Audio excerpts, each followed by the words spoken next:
Hi, welcome back to my channel. My name is Patricia, and today I wanted to talk about parenting a child with special needs. Um, I know that can be a very taboo topic. Some people may still have, a hard time talking about it. Some people have a problem with the word special needs, and I understand that. And I was there once, so I can Me too. relate. Me too. So I wanted us to talk about it today, and I invited my guest. I invited him back because last I'm your time, guest? yes, you are my guest. You're on Okay. my channel. All right, my bad. Gotcha. But last time he was here, and we did a video on multicultural marriage, and you guys apparently liked it because that was the video that had the most views and the most comments. So I told him that Thank if they you. like you, Appreciate it. I Thank will you. invite him back. So today I'm inviting him back because obviously Alan is my husband and my Really? partner. Okay. And my partner on this parenting journey. Right. So, I think that it's important to hear both of our perspective because the way I was affected is different as a mom and as he was affected as a dad, because there are a lot of father that also struggles and just dealing with this. So so that's what we wanted to talk about. It's probably going to be a long story, so they're probably going to be a part 1 and 2. So today we kind of want to talk about just that whole childbirth experience and then the NICU journey. Okay, so welcome my husband Alan. What's going on? How are you doing? Yeah. So yeah, babe. So I wanted us to kind of talk about, from the beginning, kind of just giving them a little bit of a background history on, becoming these parents, which we never thought in our wildest dream that we would want be called special needs parents, Right, and definitely not. and I get it when people have a problem with that name because there are just children. Yes, they have some, I love using the word unique. They have some unique needs. They are just different. Maybe, in their, The process, the processing, all the that. way they Yeah. process things in their development, Right. it might be a little bit different, Right. but it does not stop that they are still children. They still have emotions. They are still human beings. They're still children from God. They're still a gift.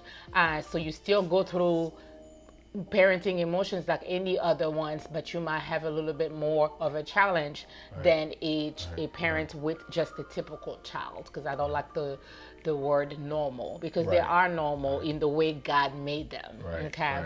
So I guess you want to start first with us wanting to have kids. Right.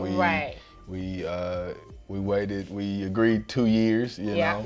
I Had our kind of wanted to honeymoon, enjoy the had that marriage time, because I knew that adjusted to each other. having kids comes with Right, a lot of right. responsibility. Right. So if you don't have kids yet, take your time, because I really think that helped us because we did take the time to really get to know each other, enjoy each other, travel before having a child. And so having that discussion about kids, Yes, even- in the process. Because you can say one thing in the engagement season of like, I like kids, okay, but when you start becoming one that married life and then want to break down what our household would look like with kids, you know what I mean? Because children, I'm It's- telling you, it's- they will it'll break- change yeah, your yeah, life. They totally, will change yeah. your marriage. You Right, know, right. it's a different dynamic in the home. right. I heard people say that, but until really is. It's you another go through person. it, it's a different person. Your marriage change. You really have to fight harder to really maintain that intimacy. Still having those quality time, because you have this whole human being that you're responsible for and requires a lot of attention. So so that was great that we did have that discussion, that we took our time to really kind of get to know each other before. And even, I knew, because I had a pre-existing condition, lupus, some of you may know, and I knew that, even doctors in the past had told me that I will most likely not be able to have children. But I also knew what God had told me, that I was going to have, a child. So I believed God by faith that it would happen, but I also knew that most likely it will be a challenge. So when I met him and he was like, I want to marry you and everything. Let's just break that down first and foremost. Yes. We were in the parking lot at the Grapevine Mills Mall, and I said, hey, I really, want you to be on my team. That's not how you said it. What team? Together, me and you. You want to just say it. You said you want to engage, be married to you. Be the one, nobody else. You gotta make it clear, because some people might think you're at a football game. What? Okay, all right, stop. You just learned football. Stop it. Stop. Anyway, so we're in the parking lot. I mean, she's shutting the brother down, like, no, stop. You go ahead and you have 2 or 3 days to think about it and all that. I was like, if you want to marry me, I need you to know this is what you're getting yourself into. So, but you said that, it may be a possibility that you'll be barren, that you may not have kids. And you did say that. I said that's what the doctor said. Yes. Yeah. Clarify. Yeah. So, like, can you deal with that? Can you still walk with me if it took years challenges or happen or whatever? So, to be married, getting adjusted to each other for the 2 years, and then we find out that we're pregnant.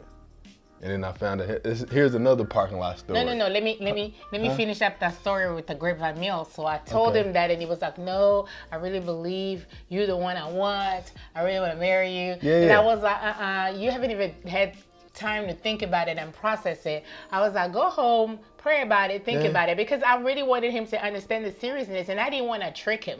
So I was very blunt, very honest with him, and I told him, I was like, hey, this is serious. This illness, sometimes when I have my flare, I can't walk. I can't do certain things, So will you be okay with that? So I really was very blunt, because I was at a point in my life where I was okay. I knew that I would get married. I don't know where that man would come from, but I wanted the real man of God who knew he was getting himself into. So then he came back, went home, thought about it, and came back. He was like, yes, I want to marry you. I prayed about it. I believe this is God. So that I said that was important, because when the challenges began, even with the pregnancy, I knew that helped, because I knew that he was warned. He was somewhat prepared. Trick me. I didn't trick him into this, even though I felt horrible for him to go through this, because yes, during the pregnancy, there were times where I couldn't walk. He had to help me bathe, do my hair, because the lupus had flared up so much that my joints were swollen and inflamed, that I couldn't. I was bedridden, and so he had to become my caregiver at that time. But I think the fact that I had already prepared that this could be a possibility, it wasn't completely a shock. Well, not even scared. I want to talk to some men out there, getting ready, and your vows, or you may have just gotten married or whatever, but the vows that talks about for better or for worse. To sickness and health. Right. Yeah. That's for real. That is for real. And you never know when you'll get hit with the better or for worse. Better 2 for worse may be sickness and disease on one hand. It may be a loss of job for another hand. Finances. And we went through it while Madison was very sick. Just life will hit you with craziness. Jesus. It just comes with it. You know what I mean? So when you said, yes, I do, I want, I'm doing this, for better or for worse, let's do this now. You have those already vows are real, made it established before not only your spouse, but to God and to all those witnesses out there, your grandmama, your big mama and them, all that, you said, yes, I am going to do this. And so when it happened, those things came back to my mind, that like, though you really gonna have to help me, but I already made a commitment. So I'm stepping this far, you're gonna have to help me, with the rest. So I can't say that, I'm some kind of special person or whatever, but I know that I made that vow before you, and I was for real about it. And you be committed to it. So now we're here. Now all these challenges are coming. Now, you swelling up, I'm carrying you, and it's mounting up. But I made the vow that I would be for real.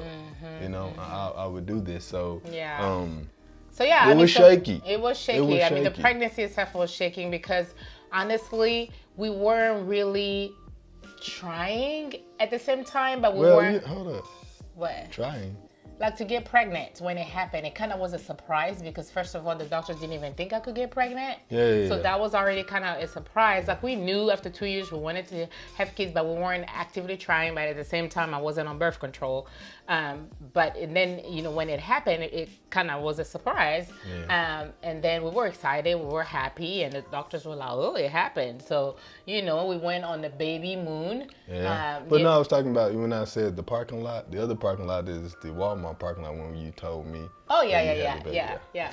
You want to tell them the story of how we found out? No, that's Okay, so no, because when I found out, the way I guess my announcement to him, Right. I took him to Walmart. You know how they have those expected pregnancy parking. So we parked there, and he was like, "Why are you parking over here?" Right. So he was getting upset, and I was like.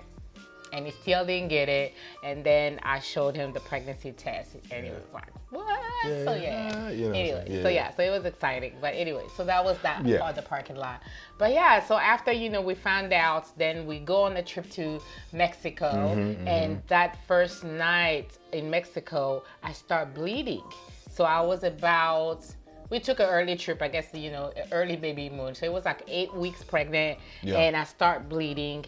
And so we go to the emergency room in Mexico. My Mexican friend, I love y'all. But it was an experience. This hospital in Cozumel, Mexico, the ER, it was just very, very different from the American standard. First of all, like the taxi ride over there. Oh yeah. So the whole thing was just very scary. It was like and then we go to this it was like ER. out of a scene out of Narcos. Right, they didn't have all dark. They didn't have a what you call those people, the ultrasound people. One of those tech who's supposed to do the kind ultrasound of generator thing in the make back, sure that the make baby sure was the power still was going on. Yeah. It was like, So he had to come, and I think it was like a it took 2 hour wait forever. for the guy to come, and then he comes, and their sonogram machine was just weird. We can't find the baby or whatever the dots. I'm like, oh God. I mean, it was just like in the middle of the night. In the middle of the night. Like, we're talking about like 3 a.m. in the morning. Right. So anyways, at the end of it all, they released us. They said, you're fine, the baby's still there. And we went home. And that was the first ultrasound that we got. Yeah, that was actually the first confirmation beside the pregnancy test, because we had to wait till I was about 8 weeks. Something like that. Before I could go see my gynecologist in America. So since we were on a trip, we were just going to do it when we come back. Right. So this was actually the first ultrasound that confirmed That's again. when it felt like it was really for real. I was like, this is really happening, because then they saw the little, the black dot? Yeah, the baby. Pre-Madison. So then, that happened. So we came back home with like a, $600 bill? Yeah. So for this machine that... But anywho, that was the process. Right. Fast forward, we come back, see my gynecologist. Pregnancy is confirmed again, and the baby looks great. And then, around, so it was after that 8 week that I started really, when we came back, I started having a lot of health problems, and I had to be put on bed rest. You're seeing like 2 different... I had to see like a perinatalogist, a specialist, because I was a high-risk pregnancy. Right. So it was really, from week 9 up until 12 weeks, I was just really sick. And mainly it was between just having pregnancy sickness and really the lupus flaring up.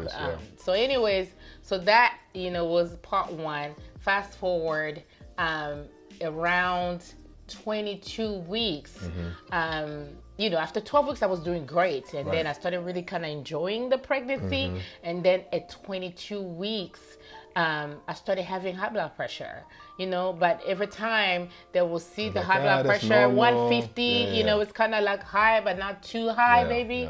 So they will send me to the ER, and the triage, they will do some tests or do an EKG, and things will be fine. So they will just send me home, and it happened like that about 3 times, and I think it was the 3rd or 4th time I went, and this time my blood pressure was 196 over 100 something, 117 I believe, and my doctor was like, you going to the ER right now. This time she was like, you have to like You have right to go. now. Like she almost called the ambulance. And I was You like, was no. by yourself. Right, I was by myself, and I was like, no, I can drive. So I went home. Oh no, I think I went straight to the hospital, and I called him, and I called my mom, and they're sending me in the hospital. But this time she was really scared. Mind you, pause break right there. We're not even, baby is not even supposed to be here until right, I'm 22 weeks. Like to next year. So it's November, and she's not supposed to come until March 8th. Right. So we still had 5 months, to plan for it. And time. nursery is not done. So at that time, though, what I'm saying is my dad had came down to and help we with were the preparing nursery. to get the nursery all together. So it wasn't even like, she's doing her baby checkup. We gonna get this room because, she got to get the room right. And we had to get painting and putting the crib together and just all this stuff to make it look welcoming for Right, Maddie. so we're not even thinking nothing way about off. premature birth or anything. And so I get a call that you're in the hospital. So I'm telling my dad, who just got in town to get everything together, I said, well, Patricia's at the hospital. I'm just a routine checkup. Let me go ahead and see what's going on, and I'll call you back in a minute. So I get to the hospital, and they're just like, right, because I thought it was just in the bed. Right, at first I thought it was just going to be one of those same visits when they go, they do an EKG and send me home. But this time when I got in there, they actually got me like a real delivery room. And I was like, babe, this is not a triage room. I need you to come right now. So I got in there. They kept me all night, and then overnight my blood pressure kept on rising. Kept on rising, and the doctor was like, we are going to have to transfer you to a level 3 NICU because the hospital where I was supposed to deliver was a level 3, but they didn't take babies under 24 weeks.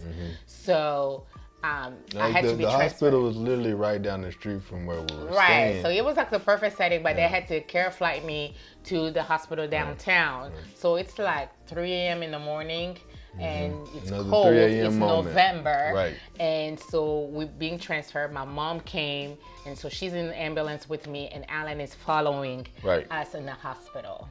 All the way downtown. She's in the care flight. So then, we go downtown, and that night, things, the baby heart rate started dropping. My protein level was too high. My blood pressure was still, rising up, and they couldn't get it down. So they send you the neonatologist who comes in and just gives you this scary report telling you that if you deliver tonight, here is, what might happen. The child has 20% chance of survival. She might be blind. She might have brain bleeds. She might have cerebral palsy. So they're telling you all these things. And mind you may not live either. And they're telling me, because at this point I'm at risk of having a stroke, that you or the child could die. And then sign the papers and to give us clearance. Right. And all that one night. Trying to process all of that at that moment. And I'm like, it was just going too fast. It seems like it was a nightmare. It was a movie. And then they tell you either have the choice to sign to keep her alive, or we can just keep her comfortable until she dies. I'm like, what? This is not even something I thought of. I'm like, I'm going to have a normal delivery. We were supposed to go to our childbirth class. We had already didn't even get to go to none of that. None of that. Like breastfeeding, none of that. So I'm like, I don't even know what to do with the child right now. I don't know how to push. Like, we hadn't got that far. So it was just all happening so fast. And friends coming in. So we told our friends. I was crying. I called my dad, and I'm crying on the phone. And my dad prayed for me, and he was like, Patricia, God will not allow this, above, So he prayed for me. I kind of felt a little bit of peace. Then I started seeing our friends coming in the room. Scary. Yeah, it was scary, and it was, and this happens now. We're getting close to. I was 24 weeks. 4 days? 24 weeks, 4 days gestational. And we're 2 years in marriage. Right. So you're dealing with just all this and it is his birthday. Weekend coming up. Madison, coming up. Birthday weekend coming up. You know what I'm saying? Well, but at that time when the doctor now is making us sign the paper, it's the 18th. That's actually the day your birthday. True. So they're telling him that you're gonna have your baby today, but you may or may not have your baby today, or your son may not, or your daughter may not. Your wife may pass by giving birth to your child. When I think about it, it's just like, it was crazy. I really I was telling God, I was like, if it is my birthday, I don't even want to remember this day if this happens. That's what's going on in my head. Wow. Like, this is the worst, this could be the worst day or the best day. And this is all that's presented to me to do that, you know? And and I'm just thinking, poor Alan, it's his birthday and he's having to,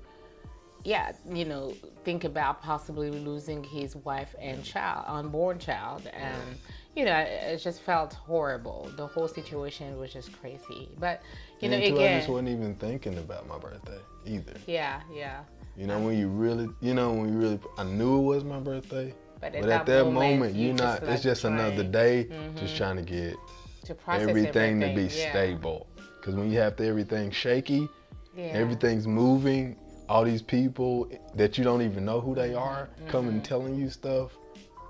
It's crazy. You can't process and I think it. I'll pause here to say, because I think that's one thing that I find with a lot of, you never are prepared to have a child with special needs. You can never, say that you're ready for it, because there's just no way to be prepared for it. And I know people have different stories.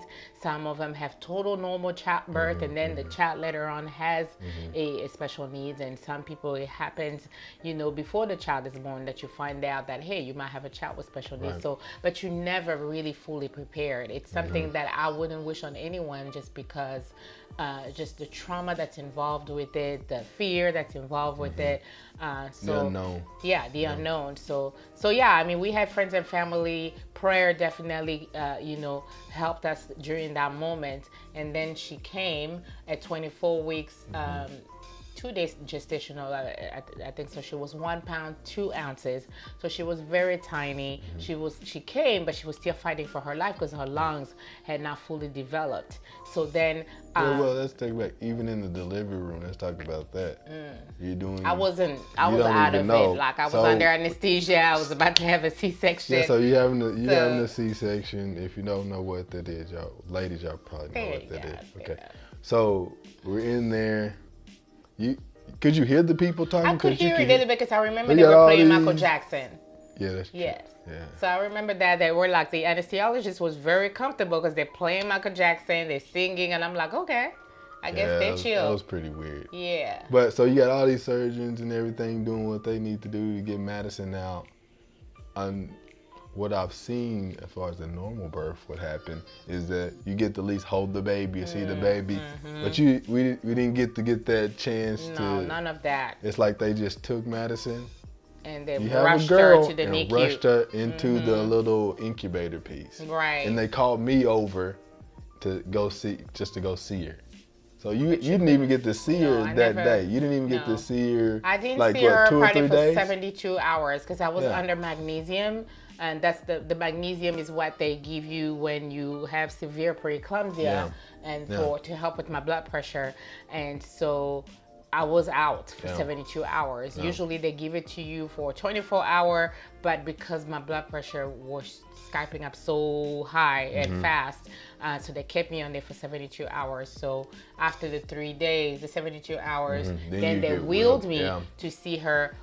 Everything was so blurry. All I remember is just seeing this baby in the incubator and thinking, is she even gonna live? Because she just didn't look like an infant. Her skin was transparent. Yeah, it was translucent, and I was like, I don't know if this child is gonna make it. It just didn't look like a human being at that point. Like you could hold her literally like this. Yeah. So my wedding ring would fit her arm. That's how tiny she was. So I, was still fighting for my life while she's fighting for her life over there. Here I am still sick. They're still trying to stabilize me. So he's over here going back and forth, back and forth, really. Yeah. Fighting for his daughter and wife's life. So it was just very tragic. Fast forward, then there's a lot of fast forwards. Yes, because it's either you have to read my book, The Miracle in the Making, then I'll really talk about the details. Go in details, right. So in the video, it will take forever. So fast forward, I'm discharged from the hospital after 16 days. And then the day I get discharged, I am readmitted that night. It was Thanksgiving. We had Thanksgiving dinner. Have Thanksgiving dinner. You go lay down. We're going right back downtown to so I started having chills. Come to find out I had pneumonia. Right. Oh gosh. So then I am readmitted at the hospital. On the other wing. Yes. Where the baby I can't go see my baby because I have pneumonia. I'm contagious, and she's over here with fighting for her lungs, so I couldn't go see her again. Right. So it was just a very challenging time. And, you just keep hearing these reports that she's trying to breathe, that, she lost weight. And I'm like, you're already 1 pound. So we going through all these different emotions. It was a very, very difficult time, just very challenging time as a married couple, So thank goodness she was on the ventilator for about 2 months. Then she pulled through. During those 2 months, a lot of scares where you think, okay, we almost lost her. Oh, they had to bag her and bring her back. She had an adrenal gland insufficiency, went into coma. You're going through all of that. Yeah. And,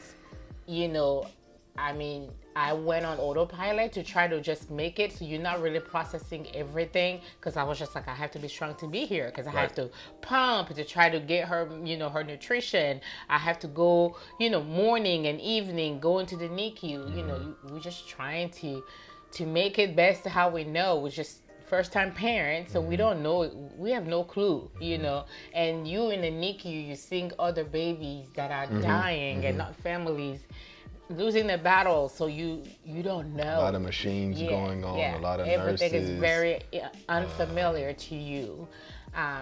So that was really secluded, and security is at its highest point. Right. Because it's not like we could have just invited, hey, you want to see Madison? Yeah, you only had 5 people maximum that you could allow that could come visit. Or whatever. So everybody was wanting to come, but you just couldn't come in like that because sickness is November. Yeah, it was flu season, so they didn't allow a lot of visitors. So it was tough, and even though we have family around us, we have people praying with us. Our pastor, we appreciate those. Yeah, we do. And I look back and I was like, it kept us, but at the same time, we felt very isolated because our family was also grieving. That is not what they had expected.